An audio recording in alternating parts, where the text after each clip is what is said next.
Bravo, Marvel Studios, bravo.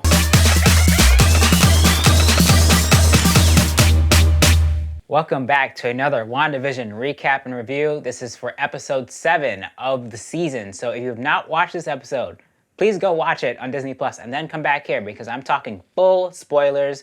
We got a lot of information in this episode. We actually got some significant answers and I'm really excited to talk about it. You do not want this stuff spoiled for you. So please stay off the internet, go watch it on Disney Plus and then come back. All right, so the biggest thing, I'm just gonna start off with it. We now know what's going on behind the scenes, or at least part of it, which is that Agnes is Agatha Harkness from the comics, and she's the one that's been masterminding this whole illusion, this whole reality with Wanda. Now, before we get there, let's talk about kind of the lead up to it. In the Hex, we have two stories going on simultaneously. One part is Wanda having a staycation in her house because she believes that she needs to punish herself for what happened in the previous episode of her expanding the Hex. And they play it off as a joke in the show. Like, they make it kind of like what you would see in a Modern Family or like a Brooklyn Nine-Nine cutaway, kind of like what we saw in the last episode.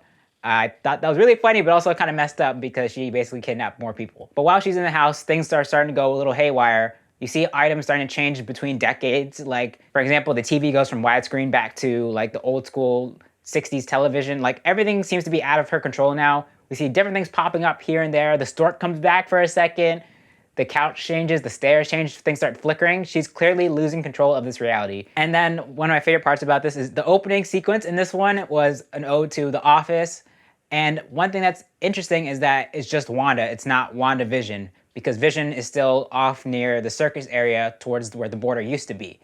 So it's just Wanda, and her kids can tell that something's going on. Billy and Tommy are very concerned for their mom, and then Agnes shows up, of course, and takes them to babysit them while Wanda's having her staycation. Now, on the other side of the Hex, we have Vision finding Darcy, and at first she's an escape artist at the circus, and then, of course, Vision uses his powers to wake her up. So Vision and Darcy team up, and Darcy fills him in on all the stuff that happened during Infinity War, specifically when he told Wanda to kill him, which she did, and then Thanos came, used his time powers to rewind time, and then killed Vision again in front of Wanda. So now Vision, this new Vision, has an idea of what trauma Wanda has gone through, at least leading up to this point.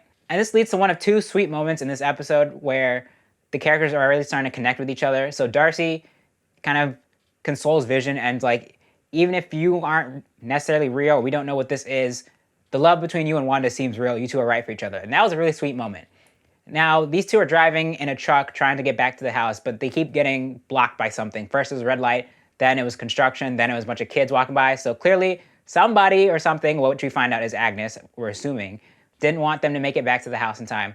So they keep getting blocked. And I was wondering as I was watching this, why didn't Vision just fly them out of there? And he does eventually fly out, but for a while they're just stuck there. On the outside, we see Hayward still out there trying to find a way into the Hex, but he's not that relevant in this episode. So let's just skip past that part. Pause. Future Chris here. I forgot to mention, this is actually very important, but they did find out, Jimmy and Monica, that Hayward was planning to reactivate Vision against his wishes and was planning to use him as a weapon, and that's why they're going after Vision.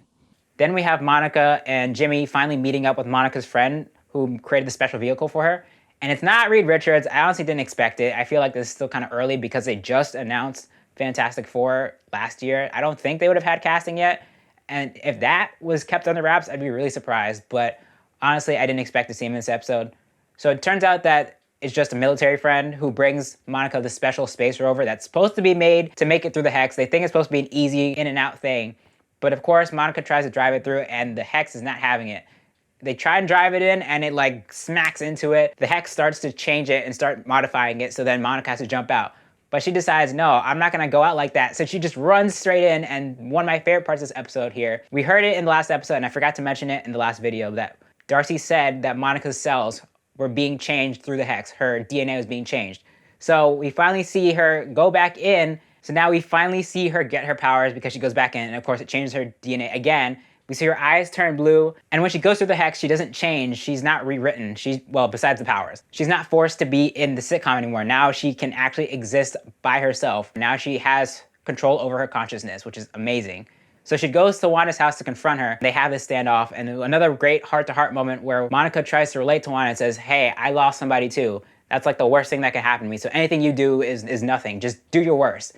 And I honestly wanted to see these two fight. I was kind of waiting for it, But then Agatha comes and pulls Wanda away to her house, and so we don't get that. But Wanda is still on the offensive, like, no, you gotta get out of here. I don't want you here.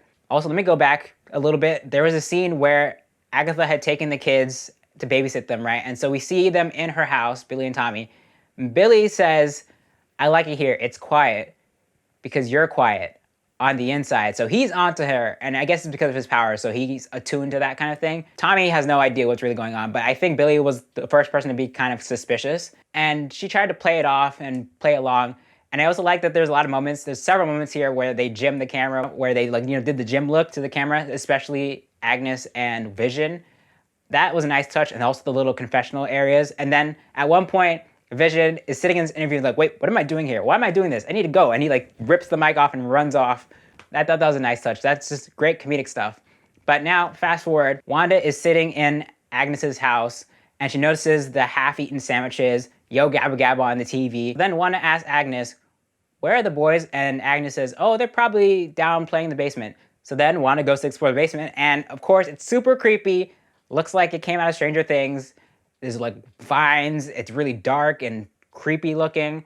And then she walks into this big hall area, sees this book laying on the table, and I guess it's some kind of spell book.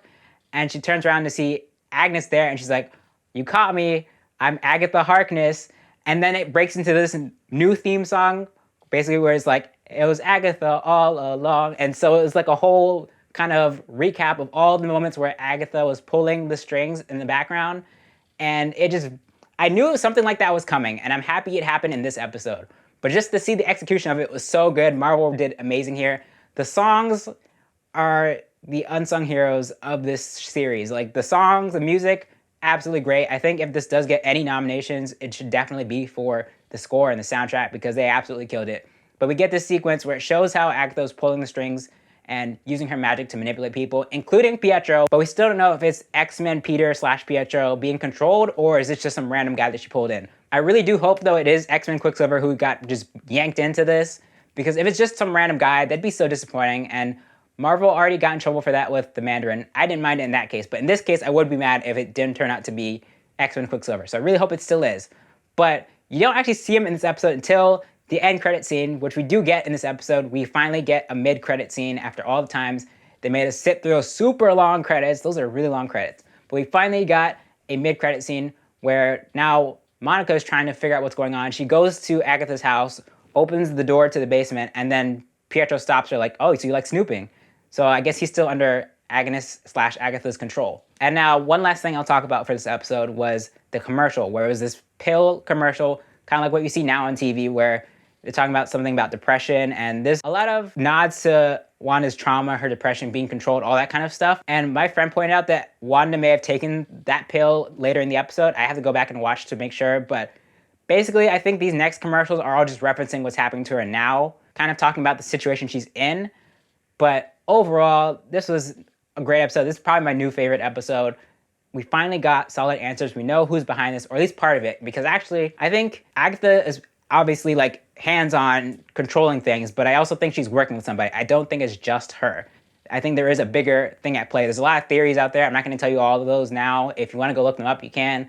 But I definitely think there's a little bit more that they have to show us. I mean, we have 2 more episodes, so I feel like this is not it. Of course, there's a lot more to this story, a lot more to this situation, but we'll have to wait and see. So, what did you think of this episode of WandaVision? Let me know down in the comments. Also, don't forget to like this video, share it, and subscribe. Thank you for watching. I will see you in the next one.